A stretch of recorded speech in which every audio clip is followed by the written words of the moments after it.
Are ads better at reviving older franchises than movie studios? Not exactly, but they sure know how to handle it better. I'm pretty sure we're all familiar with the Home Alone Google ad from 2018. And that 1-minute ad alone was way more better and memorable than those awful reboots. And then many years later, Walmart came along and brought back Mean Girls and made some of the best ads I have ever seen. And don't even get me started on the Grinch ads for 2025. The set production, the casting, and the VFX work, all of it was such perfect movie quality. And for Macaulay Culkin to come back as his character, but this time for home instead, was so adorable to have. Sure, you can say that it's just simple marketing and they just slap your favorite movie right over it. And to be honest, you're not wrong. But when watching these ads, they don't feel like they're selling you something. In a weird way, they're continuations. Sequels, even. Not officially, but technically. Trying to have older movies come back is usually a bad idea and is never worth the risk. But when it's in the form of an ad, I don't mind it. I actually prefer it. And why is that? How come ads are better at making movies than actual studios? Well, that's why I'm here today. I'm going to be listing off my reasons why I think advertisements work better than movies ever will. They're not intelligent reasons, but I think enough to prove a point.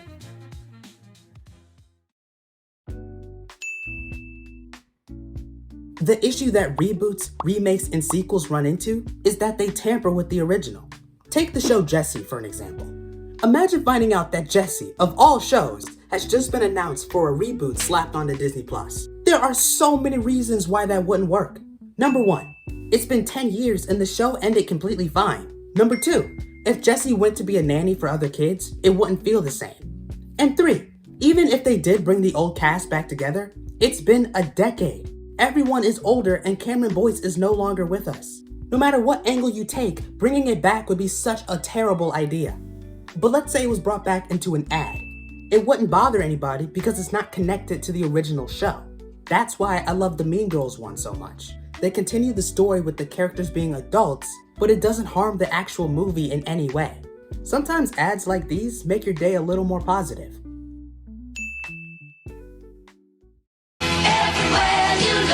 It seems like the word nostalgia is thrown right at you, especially in films and TV shows, as if the people responsible and behind the project know that they're making something purposeless.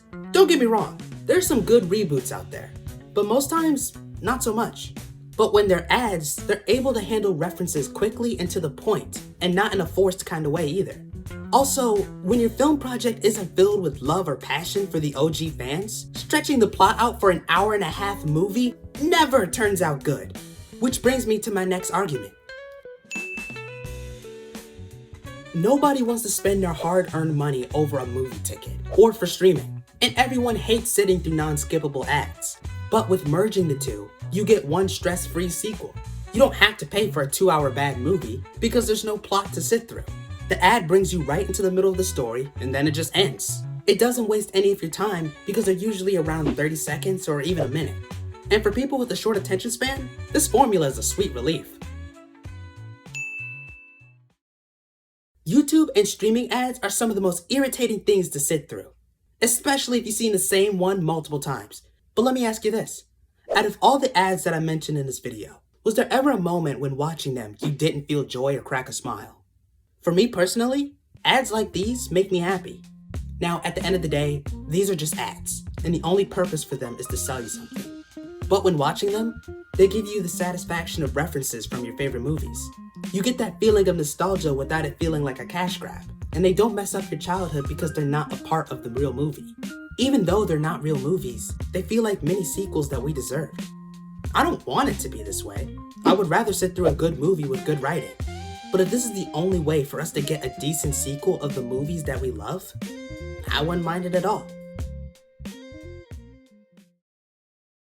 Now, if it was up to me, I would rather see Rush Hour as an ad before it comes back for a fourth movie. Even though it's been announced, there's still a high chance they can mess it up. Same for White Chicks.